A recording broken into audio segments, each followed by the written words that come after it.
So projects. Let's go to the first slide. So everything is going to be weighing guns and butter. I mean, at the end of the day, that's what this is about, right? One set of good ideas against another set of good ideas. So the operative, I'm going to just lay out some operative questions that we ran through that when I look out and look at this collect you, we're inspired to suggest you need to ask and that we're asking. So you have to look to one another. Can the people in this room facilitate, and when it's not happening, demand a discussion on opportunity costs in this community? It's an incredibly difficult conversation to have. It's one that we don't believe you can put off any longer. It's just absolutely essential that's this notion of opportunity costs. When Mr. Fallows raised the issue of triage, that is a very, very, very thorny word that is a bomb to drop in any room, right? But that is what this is all about. Okay, we started with the reminder that we were in an existential crisis. What Flint and Camden didn't want to do, all right, was weigh the opportunity costs and responsibly tackle triage questions. Okay, next slide. And so, of course, we have lots and lots of good options. Okay, we have a very regrettable city hall, for instance, right? And so we could do a public works initiative for about $175 million and have a new city hall. Right? We've got a viaduct that mobilized the community 2 years ago, and I'm sure there's 6 or 8 folks out there who still are going to run around and make that a priority. Right? So there's energy downtown. There's discussions at City Hall. There's allocation of resources for public safety. There's the tourist argument. There's natural resources. There's lots of competing ideas here. These would be our questions, given that lots of good options. And this is our questions for you. Can you all in this room select the right projects and then strategically link them? Can you select the right projects and then strategically link them? One of my heroes is a geek analyst named Chris Argyris. Right? And so what he argued was that organizations have to engage in double loop learning, not single loop learning, not where they simply respond to changing interest rates, but go, for instance, as one variable, but go deeply underneath it to look at the structural or the underlying governing variables that set the table to begin with. Right? And so the second question is, when you are picking the right projects and trying to strategically link them, can you do so in a way that changes the underlying governing variables here in Erie? First question. As you begin to think about which projects, can you in this room create, orchestrate, and manage a productive level of distress and not run for cover when you've got some unhappy faces in the community?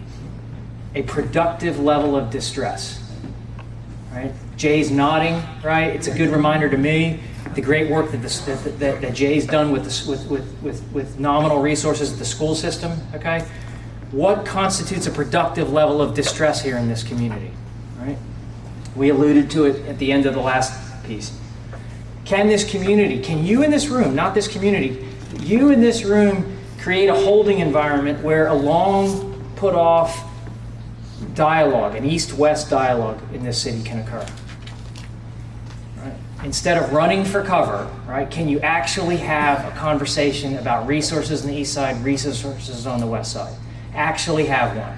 And not do it in 45 minutes once, right? But figure out how to manage the distress that comes with a long series of months of hard conversations about which resources go where, to what end, in the form of what project. Right? Those would be questions that I would ask that you consider as you go through, this section here on projects. Pete?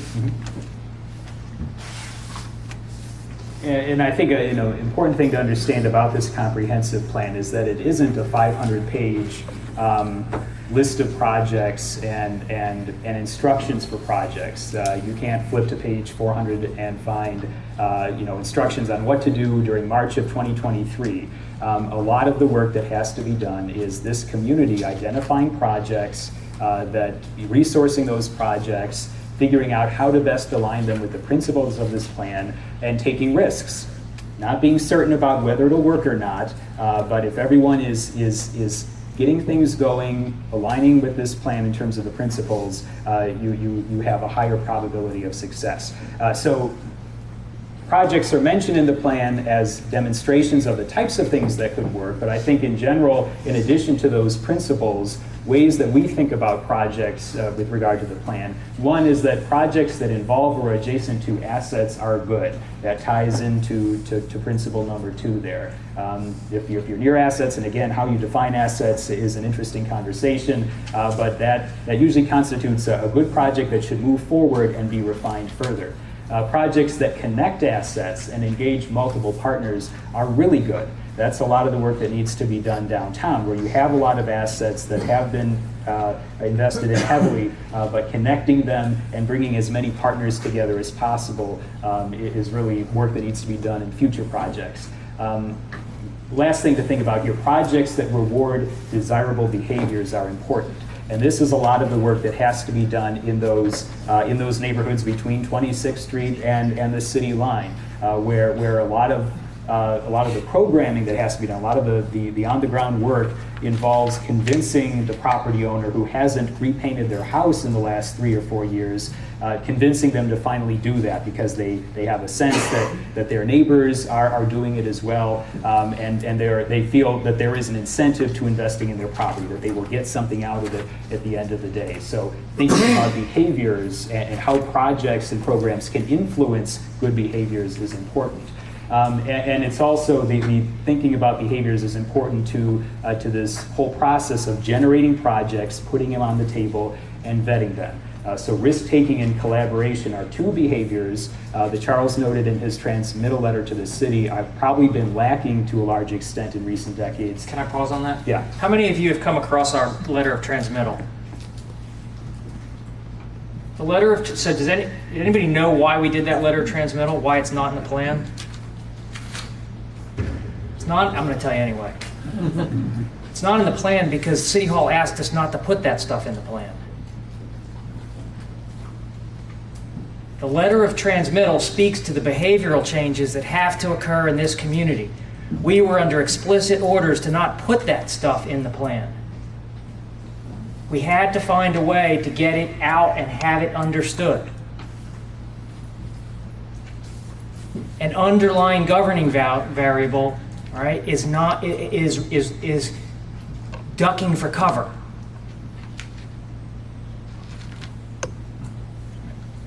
Real courage is going to be needed to make some of these choices. That's why we're here today. Pete? So yeah, risk-taking and collaboration, important behaviors that need to be strengthened, muscles that need to be worked over the next few years. Part of that is because prioritizing and assessing opportunity costs requires discussion and requires debate. It requires a willingness to take an idea that hasn't been completely thought through yet and putting it out there and debating it and thinking with a number of partners about how aspects of that project align with certain principles, maybe not with others, and working to hone a project that really does align well with the plan. So the plan provides a guide for these conversations, but it is critical to understand that there is no algorithm that you can feed a project through that goes ding, ding, ding, ding, 4 principles, that looks good. That's something that requires interpretation and requires discussion. You need to put things on the table, you need to discuss it, vet it, make it better, and you need to be as honest as possible about the choices you're making and the choices you're not making. If you're not making a choice because it seems too hard at the moment, that's something that everyone should put on the table and say, this is really sticky, and this is going to be something we're going to have to work through. Being honest about the choices you're making and the choices you're deliberately deciding at the moment not to make. And so what I'll go through in the next few slides are examples of discussions that could be had that involve prioritization and could be risky conversations depending on who's in the room having this discussion. So one idea that's in the plan, especially in the neighborhoods that are still relatively stable and that need some confidence boosting at the moment, is the idea of gateway improvements and corridor beautification. So let's say for the moment that there's enough funding identified in the city's budget for 2017 or 18 to complete a single high-quality streetscape of one non-downtown thoroughfare in the city. And there are 4 options here. Which one do you choose? 38th Street throughout most of the city, 26th Street throughout most of the city, Peach Street from downtown to the city line, or East 6th Street and East Lake Avenue from essentially downtown east to the city line. The business as usual way of approaching this question will be, well, instead of picking one of these and doing a really stellar, exceptional redesign of an entire streetscape, we're going to split that money 4 ways and put a little bit into each of these. And maybe, if you're dealing with less money, that means maybe you can mill and repave the street, but you're not going for granite curbs, you're not going for period lighting, you're not working with property owners to replace grungy old signs with better looking signage. Instead, you're sort of, just filling potholes, making the surface smooth, but you're not actually reimagining and remaking an entire thoroughfare. And that's when they become outputs instead of outcomes. So the work then is not triggering confidence, all right? And the measure is just simply how many lane miles got taken care of. Not did the lane mile improvement trigger a market behavior change. That's the name of the game here. Mm-hmm. Yeah. Are we seeing rents rise on that thoroughfare? Are we seeing values rise? Are we seeing neighboring residential streets adjacent to that thoroughfare energized by a recognition that the city is investing in their community and they're willing then to paint their house and to do landscaping? Another example of a way to think about this is when it comes to housing demolition. If you have an oversupply, supply exceeds demand in the city. This is something that we go over at length in the plan. A lot of homes are obsolete and need to be demolished. You could fix them and there might not be a demand out there. There's simply an oversupply of housing and a lot of it is obsolete. So demolition is going to have to be a big part of the work that gets done. And you have to think carefully about where you demolish housing and how you demolish housing. So 3 ways of thinking about this work, 3 potential ways of thinking about this work. Let's say there's enough funding for either 1, surgically acquiring and demolishing 50 blighted homes in those neighborhood strengthening zones in the city. So that means identifying blocks that maybe you have one really bad house. Most of the homes on that block are stable. You have one really bad house, and that one really bad house is extracting tens of thousands of dollars from in taxable value from the rest of that block. And by removing that one blighted house, you can potentially get that market working again. You can unleash large amounts of private reinvestment there. But that takes a lot of transactional energy and expertise, identifying those properties, negotiating to buy the property, tearing down the property, and then maybe splitting the lot and selling it to adjacent property owners. So that's one way to think about how to use a pool of demolition resources. Another might be to focus on the areas, the stabilization areas, the East Bayfront, where you can acquire, demolish, and land bank 150 blighted homes with the same money. The land there is cheaper, the acquisition costs are likely cheaper. You can probably grab a bunch of houses at the tax auction before they go to auction. That's another way of thinking about this. Another way, and maybe the business as usual way, might be thinking about splitting it both ways, doing 25 demolitions that are targeted in particular stable neighborhoods and doing 75 home demolitions in really blighted areas. Good arguments could be made for all 3 of these options.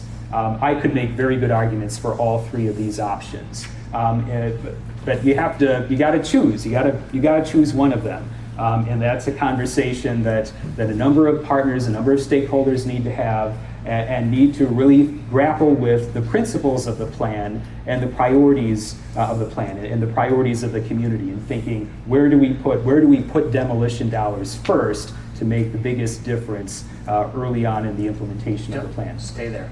Okay, so what's also important in this slide is the opportunity cost conversation here.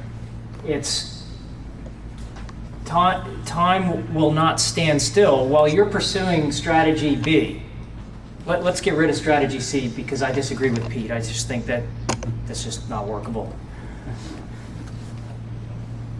But that's how we work together. So let's just get rid of C. If we have A and B as an option, you know, on the assumption that the city's, you know, found some backbone, right? We're going to do A and B, A or B, not C. Time will not stand still while you're doing one or the other. So you will face a disposition challenge on the one you don't choose. If you're acquiring and demolish 150 homes, blighted homes on the East Bayfront, right? You have to be willing to acknowledge the cost of the degradation of the 50 you're not tackling on the west side in the exact same time. That's the way to think about the opportunity cost, right? So if the 50 in the neighborhood strengthening zones happen to be on blocks that are teetering, you know, or are recoverable, you absolutely have to understand that ship has sailed, and now you have to factor in what's happened, right? So just know that as you're making those choices, that's how you want to, you know, begin calculating your costs.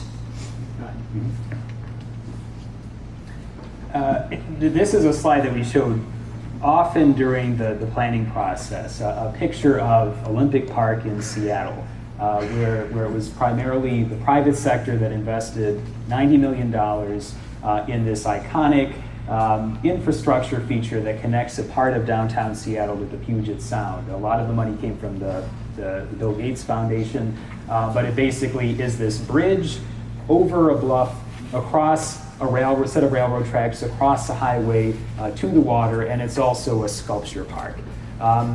We showed this slide often, not to say this is exactly what Erie needs to do with that interface between downtown and the Bayfront, but to say this is, you know, Seattle recognized that it had a tremendous opportunity to do something iconic and to really connect two of its core assets. And this is what they did, and it was a largely private sector driven process. So we identify in the plan this idea of connecting these two key assets, the downtown and the Bayfront, should be a priority of the city. And it's not something that will be achieved by sitting back and waiting for PennDOT to decide which color of stamped concrete to put in crosswalks around a traffic circle or something at the State Street and the Bayfront Parkway. It requires a lot of imagination and effort on this community's part to figure out how do you solve this problem of if you're trying to make these into exceptional assets, how do you tie them together in a way that puts the cherry on top? So if Seattle's private sector can work with the city, come up with $90 million for a feature like this, you know, can Erie undertake something on a similar scale? Maybe not 90 million, but probably close to it. What are the benefits of doing that in terms of creating something iconic, helping to lift the revitalization efforts of downtown and the neighborhoods around downtown, and what are the opportunity costs of doing it or not doing it? That's a conversation that I think is a key one to understanding how to deal with these two key assets of the city. And before we close out this discussion of projects, 10 million. Oh, I'm sorry, yes. yes. Sorry, Tom. I'll let you do it. So, yeah, 10 million. So yeah, these four projects that were just announced, $10 million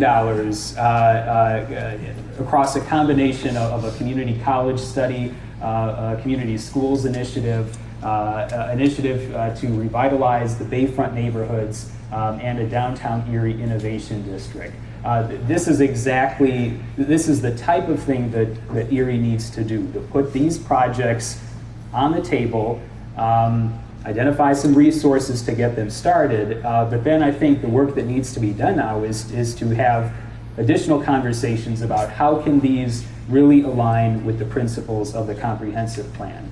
And before we get to a few of those projects in a little more detail in terms of thinking about principles, we want to, just caution everyone, and I'm sure many of you are already thinking along these lines, that these can't be one-off projects. No one should be sort of, cleaning their hands and saying, that's great, $10 million, 4 projects that are important to this community, have some steam, so that's it, thank you very much. That can't be the impression that anyone gets from these projects. The project pipeline, the ideas generated by this community and the resources needed to support those ideas needs to be sustained year after year for the next decade or more. So that $10 million, in 2 or 3 years, you should have probably approaching $30 million a year identified between private and public sector dollars to support projects that align with the plan. And critically, the resource base has to be broadened. The city, the county, the public sector needs to become a critical player in making projects happen, especially investing in infrastructure where the private sector is putting a lot of resources. So leveraging public and private sector dollars together is critical. And an important anecdote that we came across recently in one of the projects we're working on that demonstrates this. We're working in a southern city that has a pretty big affordable housing problem. We were about 80% done with a strategy on affordable housing, working with an advisory group in the city. And all of a sudden, news came out that the city had a $5 million budget surplus. And within a week or two, members of this advisory committee working with Charles were able to identify a pool of foundation dollars. The foundations collectively put $1 million on the table, and they approached the city and said, we'll put this $1 million towards kickstarting this affordable housing strategy if the city dedicates 2 of that $5 million from its surplus towards the same effort. So, at a critical moment, the private sector, philanthropic sector pounced, put some money on the table and leveraged it to work with $3 million instead of just that $1 million that they had commitments for. So that's the type of work that needs to happen over and over again in Erie. If the end goal that we identify in the plan is to spend upwards of $300 million over a period of 10 years, that's not something that the private sector can sustain alone. That's not something the public sector can sustain alone. There has to be this cross-sectoral leveraging that takes place year after year. And so now just 2 quick slides about thinking about 2 of the projects out of those 4. One of them, revitalizing Erie's Bayfront neighborhoods. So this is a project that as imagined at this point, proposes to focus a range of resources for blight removal, incentivizing reinvestment by property owners, infrastructure improvements in focused areas of the West Bayfront and the East Bayfront. So it's, I think, 3 blocks between Chestnut and Walnut on the West Bayfront and 2 blocks east of Parade on the East Bayfront. And I think a few of the questions that should now be asked as the community and as the folks working on this initiative get further into planning is thinking about things such as, why not focus all of the resources in the West Bayfront at this point? We identify in the plan that the West Bayfront's market is much more recoverable at this point than the East Bayfront market. You have much higher property values, still relatively low compared to the rest of the city, but higher property values in the West Bayfront. You're more likely to stimulate private reinvestment from homeowners through a diverse toolkit of projects in the West Bayfront than you are at this point in the East Bayfront. So does it make more sense to take all of those resources and put them in the West Bayfront for now? And why were the East and West Bayfront grouped together to begin with? There are strong organizations that work in both neighborhoods, and it makes sense for those 2 organizations to work together. But if the markets are so different in those 2 areas, are there other ways for those 2 groups to partner? And is the pressure to put some of the same money in the East Bayfront right now, driven by a political imperative to spread money around a little bit. And if that's what's behind this, is that business as usual? And is it also a matter of doubling down on past investments along Parade Avenue? And does that make sense? Are those investments that have yielded good outcomes in the past? And does it make sense to continue to invest in areas where past investments have been made? So those are just a few things to think about carrying this Bayfront Neighborhoods Revitalization Initiative forward. Does it make sense to apply the same tools in both markets when there are significant differences between them? And is there an opportunity cost of not putting a more transformative amount of resources in the West Bayfront today? So this is a really good start to put this on the table, to think about applying some of these creative tools in a very focused way adjacent to downtown. But we think that another conversation that needs to take place is, does it make sense to invest in these two areas at the same time, or does it make more sense to put all the money in West Bayfront at this point? And then for another project, the Downtown Erie Innovation District, also a project that is at the conceptual stage. You have Mercyhurst University working with Erie Insurance, working with other private sector partners on an idea for a safety and security center that will kickstart the idea of an innovation district. And so a few things that we want the community to think about as it pursues this idea, and I think that Bruce Katz will be involved as an advisor on fleshing this idea out, but is district the right word to use at this stage for this idea? Or is this more of a center for excellence in safety and security, which could be a critical building block of an eventual innovation district? And if the end goal is an innovation district, and we think that that's a great idea, what will constitute that district, and how many other assets need to be brought together, how many other partners need to be brought together to really flesh out this idea of an innovation district, and how is that physically manifested within a downtown investment strategy? How can you do an innovation district in a way that doesn't silo it from other investments in the downtown area? So again, this is a really promising idea, and it's really good to have a commitment of resources and partners at this time. And we think there are a few additional conversations that need to be had to think about how this works with regard to the principles in the comprehensive plan, and what other partners are needed to make something like this work. But again, the crucial thing at this stage of this comprehensive plan, 3 or 4 months past adoption, now the thinking is about getting projects off the ground. You need to do stuff like this. You need to put some ideas down on paper, get some partners together who are willing to commit their energy to it, and then have a rigorous conversation about how these proposals can be honed to really align the most with the plan and align most with other projects that are being talked about at the same time.